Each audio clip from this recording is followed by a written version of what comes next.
Beatriz. Listo, profe. Bueno, muy buenos días para todos.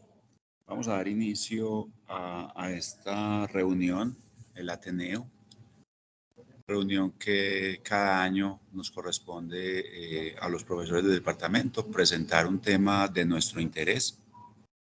Y en este caso, yo les voy a hablar sobre citorreducción secundaria en cáncer de ovario. Este es un tema apasionante porque estamos hablando de cirugías seguramente muy mórbidas, pero cuyo resultado, cuyo valor en el pronóstico oncológico está cuestionado. Entonces, es interesante saber como cirujanos si eso sí se debe hacer o no en función de la expectativa de vida y lo que le podamos ofrecer por mejorar el pronóstico a estas pacientes. Y como vamos a ver, es un tema que todavía no está claro y por eso nos tiene que motivar y cuestionar sobre qué es lo que vamos a hacer. Lo primero que les voy a presentar son algunas estadísticas de Globocan, datos de Globocan, que es la oficina de la Organización Mundial de la Salud, que recopila las estadísticas de cáncer de todos los países del mundo y pues su última versión es del año 2020. Acá observamos el número total de casos de cáncer en el mundo cada año. Estamos hablando de 18 millones de pacientes por todos los tipos y en ambos sexos. Y en cuanto a muertes, observamos que el número es de 9 millones de casos, es decir, prácticamente la mitad de las personas que sufren la enfermedad fallecen por la enfermedad. Me devuelvo en esta diapositiva para mostrar cómo el cáncer de mama es el cáncer más común, con 2.261.000 casos, y seguido por el cáncer de pulmón. Es importante para nosotros en ginecología oncológica mostrar cómo el cáncer de cervix se ubica por aquí con 604.000 casos nuevos al año. Siempre resalto de estas diapositivas que el número de cervix permanece más o menos estable. Desde que lo conozco está en 500.000. Ahora hablan de 600.000, no cambia mucho. Pero cáncer de mama, por ejemplo, hace unos años el número era 1 millón y ya vamos en 2.200.000. Un dato importante a tener en cuenta sobre cómo esa enfermedad, incrementa tanto su frecuencia cada año. En cuanto a muertes, me llama la atención ver que de los 2 millones de pulmón que se presentan, fallecen casi 1.800.000 personas, o sea, prácticamente todos. Mientras que de mama, vemos que de 2.200.000 fallecen 684.000. O sea, pues que hay una diferencia muy grande y lo que estamos viendo es que prácticamente en mama solamente un 25, un 30% de las pacientes fallecen y la mayoría se van a curar pues gracias a opciones de diagnóstico más temprano o a las estrategias pues de tratamiento que evolucionan tanto. En cuanto a mujeres, acá tenemos unas estadísticas importantes en el mundo. 8 millones, de esos 18 millones en el mundo en ambos sexos, 8 millones corresponden a mujeres. Ahí está mama, 2.200.000, pero me interesa entonces resaltar ovario con 313.000 pacientes cada año. Y esto por insistir en la magnitud del problema. Prácticamente podríamos decir casi que ovario es una décima parte de lo que ocurre, por lo menos en frecuencia, en mama. Y en cuanto a muertes, de esas 8 millones de mujeres al año, vemos que hay 4 millones de muertes. Aquí están las 600.000 de mama, pero de las 300.000 de ovario, tenemos 207.000 muertes. Lo que estamos observando es que prácticamente 2/3 partes de las pacientes con cáncer de ovario van a fallecer por esa enfermedad. Es una enfermedad que desde el punto de vista quirúrgico es un reto, pero también que los tratamientos sistémicos no han logrado el mismo éxito que han logrado en otras patologías como por ejemplo en el cáncer de mama. Y en Colombia, ¿qué nos dice la Organización Mundial de la Salud? Tenemos un total de 58.000 casos en las mujeres, unos 15.000 casos de mama, y en cuanto a ovario, tenemos, se me perdió ovario, aquí está, 2.391 casos al año. Y si miramos la mortalidad en ovario, tenemos casi 1.500 señoras, prácticamente lo mismo que en el mundo, que unas dos tercios de las pacientes fallecen por esa enfermedad. Esto a pesar del mejor esfuerzo quirúrgico inicial y de las mejores terapias sistémicas iniciales. Más complicado, más difícil, de peor pronóstico aún, es la recaída de la enfermedad. Esta diapositiva con lo que les quiero mostrar es el peritoneo. Desde mi punto de vista, el problema y el mal pronóstico de esta enfermedad es el peritoneo. Es una enfermedad que, entre otras cosas, hay teorías que dicen que su origen, así como en el origen embriológico del epitelio celómico, es común el peritoneo con el epitelio ovárico. Recordemos que el 80% de los tumores del ovario son tumores del epitelio ovárico. Y eso es embriológicamente común, el epitelio celómico y el peritoneo. Entonces, ¿qué dicen algunas de esas teorías? Que quizás la enfermedad se origina no solamente en el ovario, sino como de una manera multifocal, y por eso cuando enfrentamos a estas pacientes, en un alto porcentaje de ellas tienen carcinomatosis peritoneal. Quizás no es que se originó en el ovario y se fue diseminando, que es una teoría también, sino que se originó desde el inicio en diferentes puntos, en todo el epitelio celómico desde el punto de vista embriológico y que corresponde al peritoneo.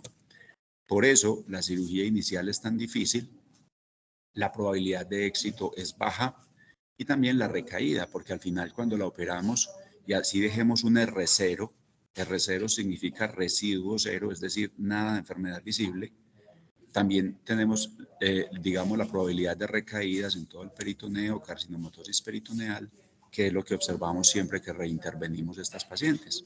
Entonces quería mostrarles que el problema que tenemos con esta enfermedad es el peritoneo.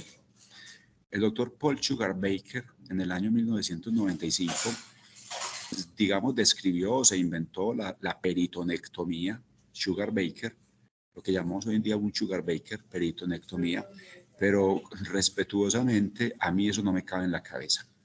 Yo discreparía con cualquier colega que me hable de peritonectomía porque para mí eso es imposible. ¿Por qué? Porque uno puede quitar pedacitos de peritoneo. Lugares donde hay siembras visibles y uno quita ese peritoneo. Pero eso no significa que uno sea capaz de quitar todo el peritoneo. Hay literatura que muestra que en ese peritoneo aparentemente sano, adyacente al lugar donde hay una lesión que podemos resecar, la probabilidad de encontrar células tumorales es hasta del 30%. O sea que si uno no quita todo el peritoneo, lo cual es imposible, entonces no está quitando toda la enfermedad y eso explica esa recaída que en muchos casos, no sé si en la mayoría de los casos, se da como una carcinomatosis del peritoneo. Esta foto que nos muestra, si uno observa, pues aquí hay un gran tumor de ovario, pero al lado hay un asa intestinal. Lo que estamos viendo es peritoneo. Peritoneo que recubre el intestino, peritoneo que recubre todo lo que miramos en la cavidad peritoneal. Si hacemos una laparoscopia o una laparotomía, lo que observamos es peritoneo, que recubre todo lo que estamos viendo. Y quitar el peritoneo, uno a este intestino, por ejemplo, le puede quitar un pedacito de intestino o un pedacito de ese peritoneo y suturar, pero uno no le puede quitar todo el peritoneo a los no sé cuántos metros de intestino que tenemos y al mesenterio y al peritoneo que recubre el estómago, la vejiga y todo. Eso es imposible. Pero ya les digo, hasta en el 30% del peritoneo adyacente se encuentran células tumorales más allá de la lesión que sí podemos retirar. Por lo tanto, estamos dejando enfermedad microscópica que explica, digamos, la evolución y los desenlaces tan desfavorables que se presentan en estas pacientes. Esta diapositiva ilustra muy bien eso que les estoy diciendo. Tenemos intestino cubierto por peritoneo, peritoneo parietal, peritoneo visceral, por todas partes no vemos sino peritoneo, y entonces ahí están las siembras. Entonces nosotros nos podemos, digamos, sentir orgullosos si hacemos una resección intestinal y quitamos estas lesiones. Pero así en este peritoneo que dejamos, porque lo vemos sano, así se vea sano, ahí hay células tumorales que seguramente si la quimioterapia no lo controla, y por los números que les mostré, una mortalidad de 2/3 partes, entonces significa que la quimioterapia no es tan efectiva y esas células que son microscópicas, que quedaron ahí como residuo, después proliferan y son las que prácticamente llevan pues al final de la vida a estas personas.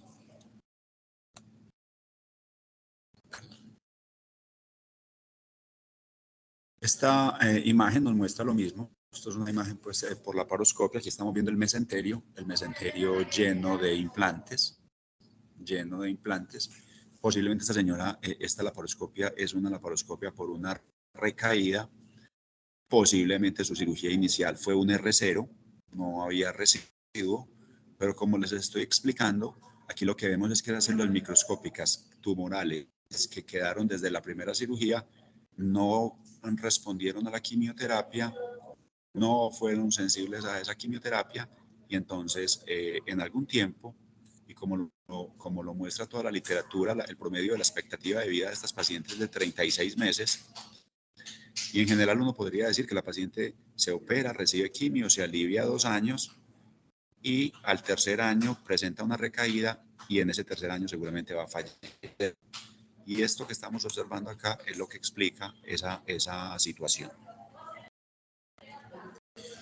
De la cirugía primaria, no es el tema de esta reunión, pero solo por recordarles, está muy claro en ese punto. Cirugía primaria, citorreducción primaria. Esta diapositiva es muy ilustrativa. ¿Qué nos muestra? Que si les pregunto algo, ustedes ven mi pointer, mi cursor. Beatriz, ¿sí lo ven? ¿Sí lo ven bien? Por favor. Sí, lo vemos. Ok. Lo que nos muestra esta diapositiva es que si en el inicio, en esa primera cirugía, uno observa lesiones de menos de 1 centímetro, o sea, muy pequeñas, y si usted con un procedimiento simple o radical las va a dejar iguales, no tiene mucho sentido que haga eso, porque usted va a dejar a la paciente prácticamente en el mismo estado en que la encontró, enfermedad pequeña. Pero dice esta diapositiva que si usted la puede llevar a microscópico, o sea, puede quitar todo lo visible haciendo resecciones intestinales, hepáticas, pancreatectomías, esplenectomías, lo que tenga que hacer. Básicamente esta diapositiva que le está diciendo que sí, que lo haga, si es capaz y la morbilidad que le va a ocasionar a la paciente es tolerable.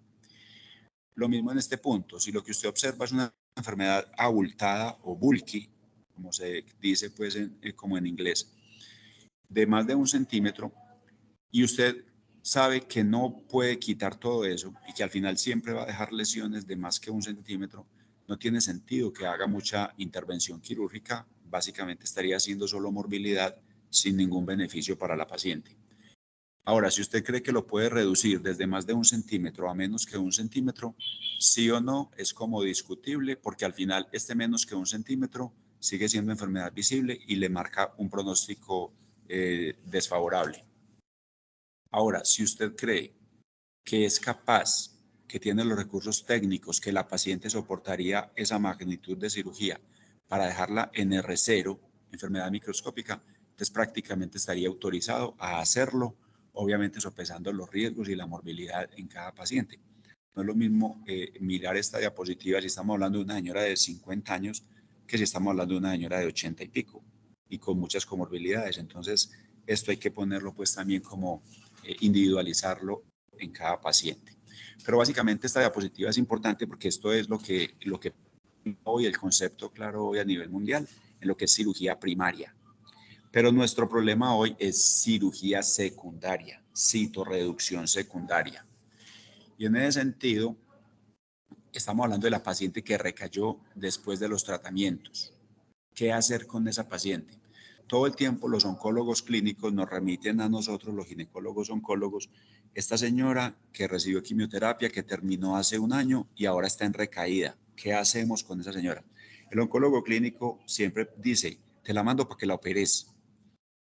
El punto que nos tenemos que preguntar nosotros, los ginecólogos oncólogos, es, ¿será que sí la opero o no la opero? ¿Qué dice la literatura? Pues básicamente, ¿qué se le ocurriría a uno pensar? Si ya terminó tratamientos y recayó, pues no se curó y seguramente no tiene cura. Esa es una posibilidad. Otra forma de mirar el asunto es, quizás todavía tenga cura, volvámosla a operar y volvámosle a dar quimioterapia. Serían como los dos escenarios. Vamos a ver la literatura que nos dice, si sí o si no. Vamos a hablar del Desktop 1, un documento del año 2006, del Desktop 2 del 2011, del GOG 213 del 2019 y del Desktop 3. Obviamente los Desktop fueron diseñados en esa secuencia y prácticamente se tomaron 15 años en la elaboración. Eso me parece un esfuerzo académico, científico muy bonito. Quiero resaltar eso, digamos, de ese grupo, que es el grupo de ginecología oncológica alemán, y entonces un esfuerzo tan interesante con los diferentes ensayos clínicos de STOCK 1, 2 y 3 en tratar de dilucidar ese problema. ¿Se beneficia o no se beneficia de cirugía esa paciente? De antemano, ¿qué les digo? El GOG 213, el clínico americano, dice que no se benefician de la cirugía. O sea, la respuesta a esta pregunta sería no, no la opere, según el GOG 213. Pero según el Desktop 3, que es de diciembre del año pasado, la respuesta es sí, sí se beneficia de la cirugía, pero como lo vamos a ver en pacientes muy seleccionadas.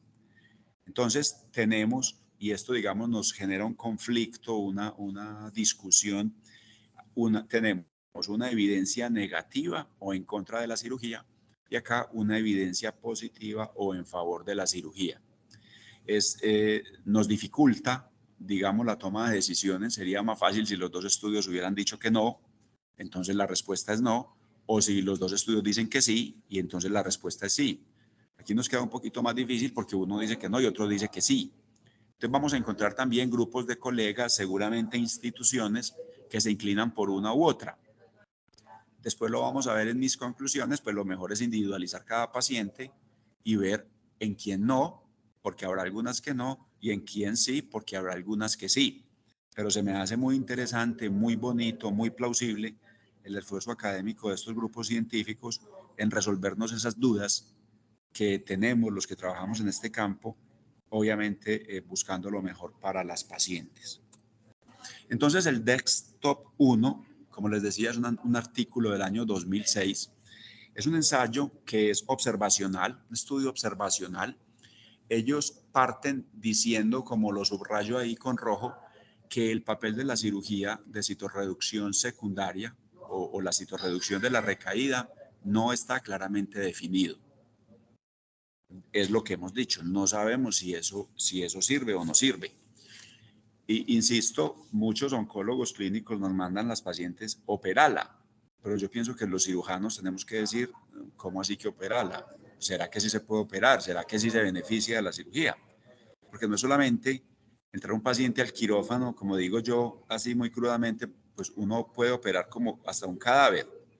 A uno le entregan un bisturí y uno puede hacer muchas cosas. Lo que se tiene que preguntar como académico, por ética, por respeto, es si esa cirugía sí tiene lógica, si eso sí le sirve a la paciente.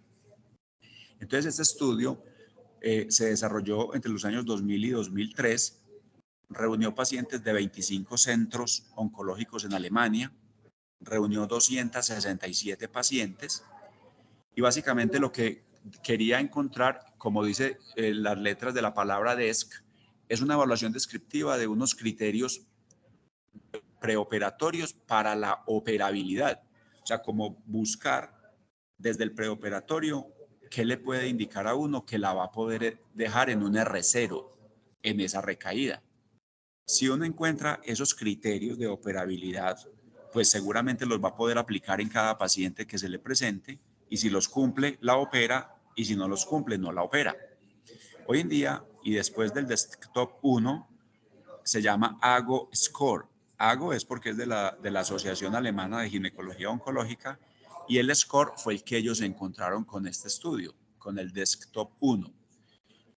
Como dice acá, es un estudio exploratorio basado en datos retrospectivos de hospitales. ¿Cuál es la conclusión del Desktop 1? Que solo la resección completa, o sea, el R0 de esa citorreducción secundaria, se asoció con un beneficio en la sobrevida. Si uno opera a la paciente en recaída y no logra el R0, no le ofreció nada, no le hizo nada. Pero yo iría un poquito más allá, no es que no le hizo nada, le hizo un daño, porque la llevó a un quirófano, le produjo dolor, quizás complicaciones, etcétera. Y entonces eso es lo que tenemos que mirar con mucho cuidado. Luego dice que los criterios que se identificaron serán verificados en un ensayo prospectivo, que ya es el Desktop 2, donde van a, de manera aleatorizada y prospectiva, seleccionar pacientes a las que les aplique ese AGO Score, que ya se los voy a mostrar en qué consiste, y a partir de ahí ver si las opera o no. ¿Qué observaron ellos en el Desktop 1? Este Kaplan-Meier que nos muestra sobre sobrevida global, que si usted tiene residuo cero versus residuo mayor que cero, tiene una ganancia con una P estadísticamente significativa, una ganancia de sobrevida. Pero en estas dos curvas de abajo, si tiene residuo de 1 a 10 milímetros o más que 10 milímetros, las curvas son iguales. Es decir, si no logra el cero, no hizo nada. Un punto muy importante. Y prácticamente lo que nos está mostrando fue como en esa diapositiva que le mostré de la cirugía inicial, que ya nos decían, si vas a ir a lo microscópico, se justifican los procedimientos radicales. Si sabes que no vas a llegar a lo microscópico, no le agregues más morbilidad a las pacientes.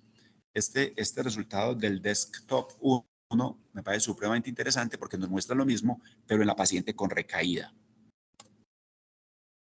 Acá, en análisis univariado, ellos miran el ECOG, que es la escala de la funcionalidad del paciente, una de las que existen, la otra es el índice de Karnofsky, pero el ECOG va de ECOG 0 a la persona que está 100% funcional a ECOG 4, con cada número en aumento deteriora el estado funcional. Entonces, el ECOG 4 es paciente que está prácticamente premortem.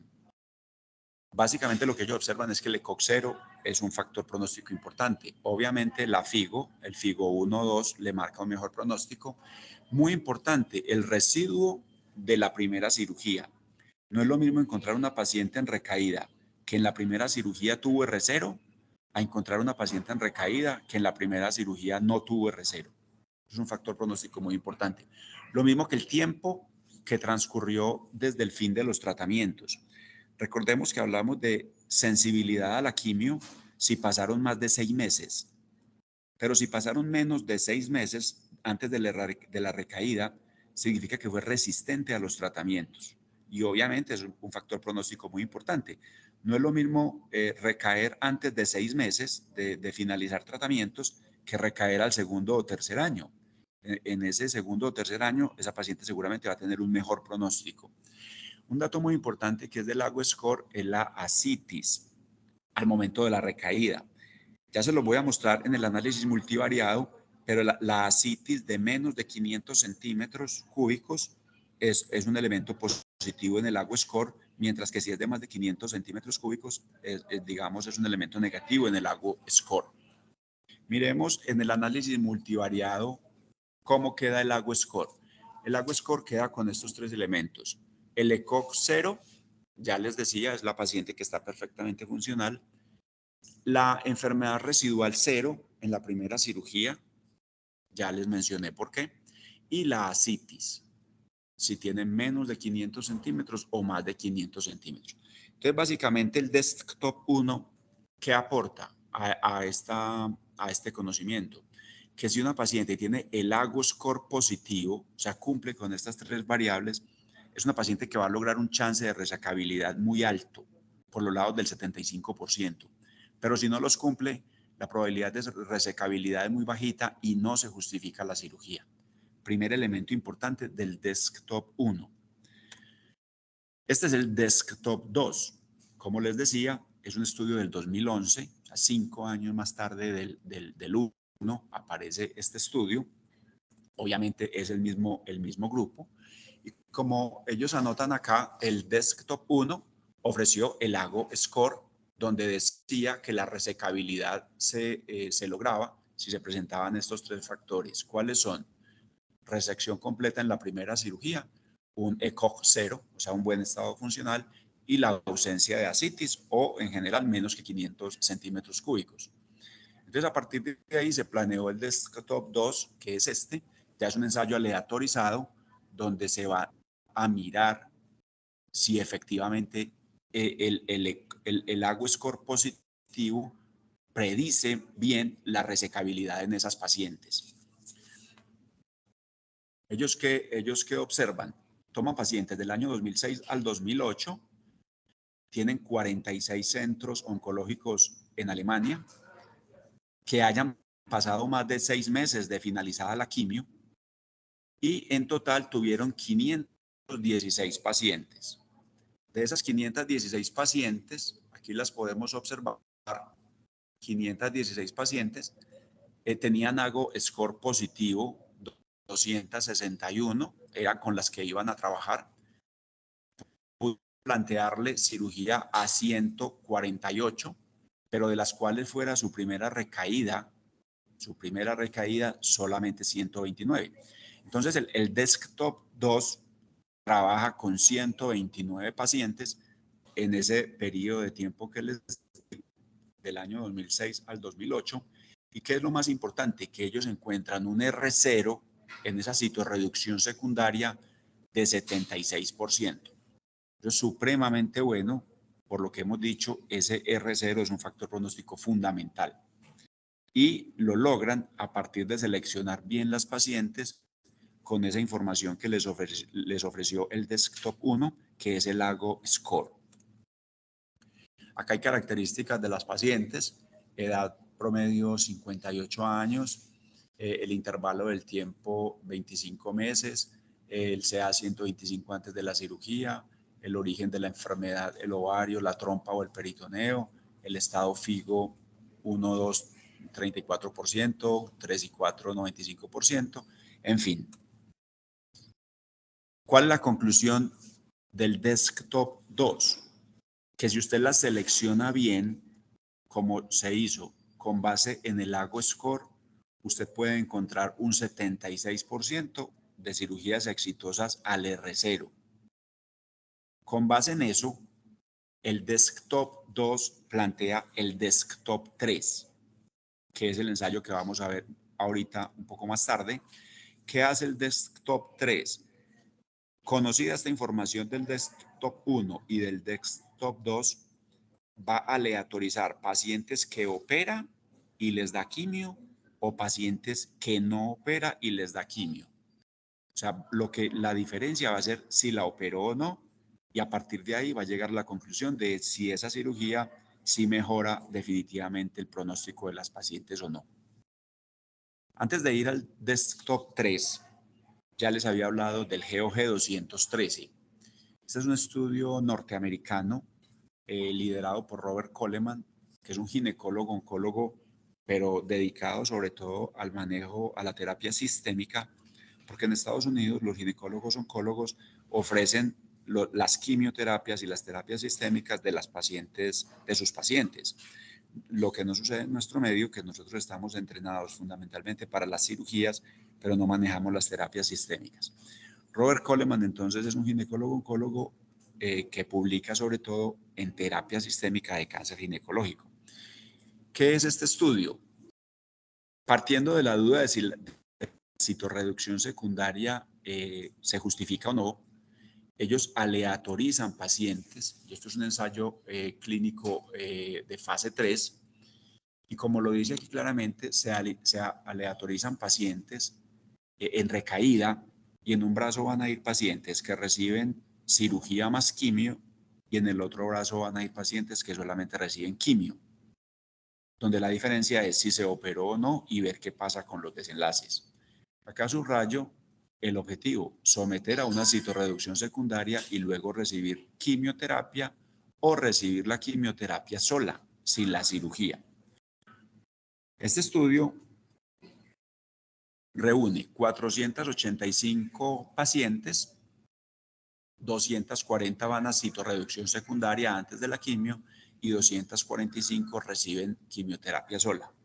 Es un ensayo aleatorizado donde en general las terapias sistémicas que van a recibir las pacientes de los dos grupos son similares: quimioterapia con paclitaxel, cisplatino y algunas otras moléculas como el bevacizumab, pero están distribuidos, digamos, de manera homogénea, y entonces los resultados no dependen de eso, sino de si se operó o no, tratando de evitar pues sesgos de selección o de la intervención. La conclusión es que las pacientes, y miremos acá lo que subrayo con esta barrita, es que el riesgo de muerte en cirugía versus no cirugía es de 1.29. Prácticamente nos están diciendo que se mueren más las que se operan. Es, digamos, preocupante que si la paciente en recaída se opera, se pueda antes morir más que morirse menos, que era lo que la cirugía pretendía. No tiene una significancia estadística, pero es un dato que ellos observan. Y en cuanto a meses, en eso de sobrevida global, muestran 50 meses en las pacientes que se operaron versus 64 en las pacientes que no se operaron. Casi que a partir de aquí, pero recordemos que no tiene significancia estadística, uno podría decir que no operarlas les ofrece una mejor sobrevida. Al final, ¿qué concluyen? Que en este estudio de pacientes con recurrencias, la cirugía secundaria seguida por quimio no tiene mayor sobrevida que la paciente que recibe quimio sola. Por lo tanto, la conclusión de este estudio es: no las opere, denles quimioterapia, que la paciente no se va a beneficiar de esa cirugía. Acá está cómo se obtuvieron las pacientes: 485 que se aleatorizaron, como dije, 240 cirugía y 247, 45 no cirugía. Y después los desenlaces que nos van a presentar. Acá tenemos la curva roja y la curva azul. La curva roja es no cirugía, esto es sobrevida global, y prácticamente la curva roja no cirugía es superior a la curva azul. Como quien dice, mejor no la opere, que la sobrevida es mejor si no la opera. Ya les digo, no es estadísticamente significativo, pero muestra que por lo menos el no operarla no la está afectando negativamente. Y en sobrevida libre de enfermedad o probabilidad de progresión, resultados similares, donde las curvas no difieren, y la conclusión del estudio es: operarlas no les ofrece un beneficio ni en sobrevida global ni en sobrevida libre de enfermedad, que si no las operas y solamente les das la quimioterapia. Una cosa importante a tener en cuenta es que si uno la opera y le hace mucha citorreducción, probablemente esa paciente va a ir a cuidados intensivos, va a tener más complicaciones, pero sobre todo va a demorar más el inicio de la terapia sistémica, que definitivamente es lo más importante que esta paciente tiene. Entonces, quizás eso explica que las que se operan les van peor y hasta se puedan morir más que las que no se operan, pero quizás no sea tanto por la cirugía en sí, sino por lo que demoran las terapias sistémicas. Y el último estudio que les traigo es el Desktop 3. Este estudio es de diciembre del año pasado. Casi que uno podría decir que aquí se acaba la conversación, porque este es un ensayo aleatorizado, evaluando cirugía más quimio con base en el AGO score desde el Desktop 1 versus quimio sola. ¿Qué hicieron? Aleatorizaron a estos pacientes que tenían una recaída después de 6 meses de haber finalizado los tratamientos, quimioterapias con base en platino, como debe ser, con base en el AGO score, como les he venido mencionando desde el 2006, que se definía como las que cumplen un ECOG o un estado funcional 0, o sea, un perfecto estado funcional, que tengan ascitis de menos de 500 mililitros y que hubieran tenido un R0, una resección completa en la cirugía inicial. Si cumple esos tres elementos, el AGO score es positivo y se van a poder incluir en el estudio para ver si cirugía más quimio es mejor que quimio sola. Ellos en los resultados, ¿qué nos encuentran? ¿Qué nos muestran? Hay 407 pacientes aleatorizadas, 206 cirugía más quimio y 201 quimio sola. ¿Qué es lo más importante? Que ellos ven una probabilidad de resección completa del 75.5%. 75.5% de las pacientes lograron el R0. Eso es importantísimo. Pero mejor aún, que en términos de sobrevida global, la diferencia fue 53 meses versus 46 meses en favor de la cirugía. Pero sobre todo, que en las que lograron el R0, o sea, ese 75% que lograron R0, fueron 61 meses versus 46 meses en las que no se operaron. O sea, ahí estamos hablando ya de casi 20 meses de diferencia, o 15 meses tal vez de diferencia entre la que se operó, pero logró el R0. Que si no logra el R0, tenemos 53 versus 46. Esos son 7 meses. Si no logra el R0. Pero si logra el R0, 51 versus 46 y esos son 15 meses. La conclusión de este estudio es que las pacientes con cáncer en recurrencia, la cirugía seguida por quimio le prolonga significativamente la sobrevida que cuando se le da quimio sola. Entonces aquí nos encontramos, digamos, con este conflicto cuando enfrentamos a la paciente. ¿La operamos?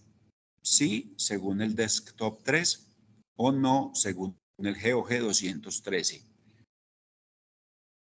para individualizar cada caso. Aquí están las 407 pacientes que encontraron, 206 fueron al brazo de cirugía y 201 al lado de quimio sola. Ya les mostraba los resultados, todo esto con base en el AGO score. Ellos encuentran un R0, una resección completa en el 75.5% de las pacientes, lo cual valida mucho los trabajos, sobre todo el desktop 1, con ese AGO score como elementos que nos permiten seleccionar mejor las pacientes. Características de las pacientes, una edad promedio de 62 años, son similares. El estado FIGO en cada uno de los grupos son similares. El grado histológico y el tipo histológico, las quimioterapias, el tiempo libre de enfermedad de 6 a 12 meses, más que 12 meses, digamos que bastante parecido y casi que con base en eso queda como el único elemento diferencial de si la paciente se operó o no se operó. Acá están las curvas de Kaplan-Meier que muestran esos resultados. En sobrevida global, ellos muestran que la paciente que se operó, que es la curva roja, está por encima de la que no se operó y esa P es estadísticamente significativa, 53 meses versus 46 meses. Pero ya les decía que si logró el R0, que eso pasó en el 75% de las pacientes, ya no son 53 meses, sino 61 meses. Dato muy importante. Y en la sobrevida libre de progresión, también la curva roja está por encima de la curva azul, que es la de las pacientes que no se operaron. Por último, tenemos las guías NCCN, que nos traen unas recomendaciones también para tomar con estas pacientes. Terapia de la recaída en las pacientes con cáncer de ovario sensible. Recordemos que sensible es la paciente que estuvo más de 6 meses libre de enfermedad. Como dice aquí, estuvo una remisión completa de más de 6 meses. Ellos que nos dicen en esa paciente que recayó después de los 6 meses, si la recaída es radiológica o clínica, considere la cirugía. Casi que considere la cirugía está basado en el desktop 3. Si la recaída es bioquímica, pero todavía no tiene evidencia clínica o radiológica, hay dudas si la trata o no, dice propóngale algún ensayo clínico o espere hasta que tenga una recaída clínica. Es como lo más lógico. En este caso, considere la cirugía y si la opera o no, mire que independiente de que si la opera o no, luego sigue un ensayo clínico. Ensayo clínico o dele una quimioterapia con base en platino, que es, digamos, lo que se hace normalmente. Después de eso, y si tuviera una progresión o recaída, no le queda más que un ensayo clínico. Lo que estamos viendo es que el manejo de la recaída muy rápido se va al ensayo clínico, lo que significa que no tenemos claras las respuestas. Ahora, la paciente que tiene una recaída muy rápido después de su enfermedad, que no tuvo una remisión de más de 6 meses, es una catástrofe oncológica, se operó, recibió la quimio y recayó antes de 6 meses, el manejo de la recaída de esa paciente es un ensayo clínico. Así de triste y así de simple, es un ensayo clínico, no hay ninguna otra consideración. O lo que llaman acá Best Supportive Care, que básicamente es el cuidado paliativo. Aquí es fundamental tener en cuenta el GOG 213 y el Desktop 3 y utilizarlos bien, en seleccionar bien las pacientes, porque aquí lo que nos están diciendo es mucho cuidado que esta paciente que recayó tan rápido prácticamente no tiene opciones de curación. Y lo que tenemos que hacer nosotros como cirujanos es no hacer cirugías que le deterioren más la calidad de vida, que la enfermen más, pero que al final no le aporten ningún beneficio en su expectativa de vida. De manera de conclusiones, ¿qué me queda? Después de analizar esto que para mí es realmente una tragedia. Es una tragedia. Todos los que, digamos, nos movemos en estos terrenos del cáncer ginecológico sabemos que es así. Es lo más frustrante que existe. Cuando la paciente es joven, tiene muchas expectativas en su vida, pero desafortunadamente con esa enfermedad ya no puede ser.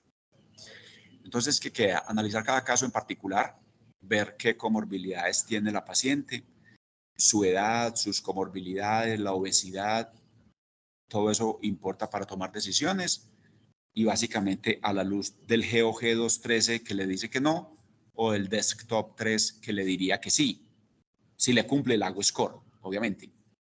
El tipo de recaída, si recuerdan esas fotos iniciales, no es lo mismo operar a una paciente que tiene una masa grande en recaída y que si uno le quita esa masa, pues no le hace mucha morbilidad y le puede mejorar calidad de vida. Una masa que le presiona la vejiga, los intestinos, que le puede doler, que la incomoda. Pero no es lo mismo si estamos hablando de una paciente con una recaída en carcinomatosis. Como en esas fotos que les mostré, uno no puede hacer grandes resecciones intestinales, después dejar un síndrome de intestino corto, hacer hepatectomías muy grandes, pancreatectomías, etcétera, en una paciente que ya tiene tan mal pronóstico. Entonces hay que mirar qué tipo de recaída tiene y qué es lo que podemos lograr desde el punto de vista de la citorreducción. Yo creo que también es importante siempre informarle a la paciente y a la familia esta frontera del conocimiento, este límite del conocimiento. Yo creo que los médicos no debemos vender esa información amañada. Eso es de los medios, pues, de los ambientes comerciales, de la publicidad. Yo creo que los médicos tenemos que hablar con esta información muy seriamente, que la paciente sepa todas las dudas que existen, dónde se puede beneficiar y dónde no. Muy probablemente la mayoría de las pacientes y sus familias van a querer la cirugía. El ser humano, pues obviamente tiene un apego muy grande por la vida y no se quiere ir, pero eso hay que discutirlo seriamente porque puede ser que no tenga sentido y también los médicos tenemos que saber tomar como una posición seria y muchas veces no acceder a una solicitud que por esta información que les he contado no le vaya a beneficiar a la paciente.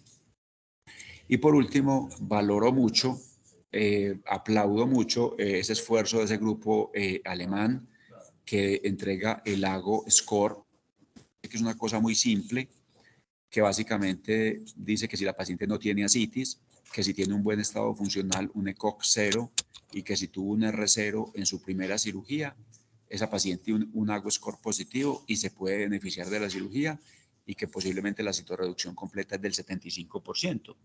Esa es una información válida a tener en cuenta, pero creo que hay que integrarla también con esas otras 3 líneas que tengo de ahí para arriba, porque no es solamente el Ago score, creo que las otras 3 también son muy importantes.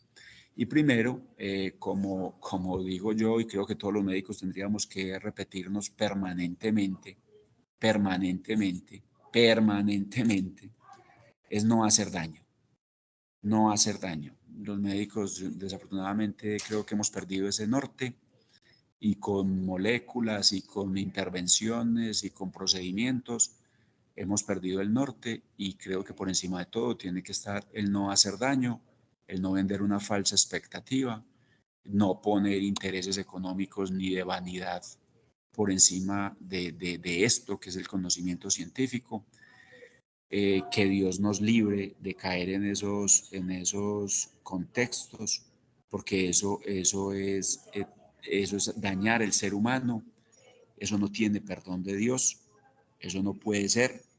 Y los médicos con la vanidad que tenemos, sobre todo los cirujanos, puede que escojamos siempre el desktop 3 por encima del GOG 213, porque eso nos trae algunos beneficios de cualquier índole. Básicamente, insisto, no hacer daño y con esas 4 líneas que tengo ahí, creo que podríamos tomar las mejores decisiones con cada paciente. Muchas gracias. Acá termino la presentación. Si alguien tiene alguna pregunta, algún comentario, adelante.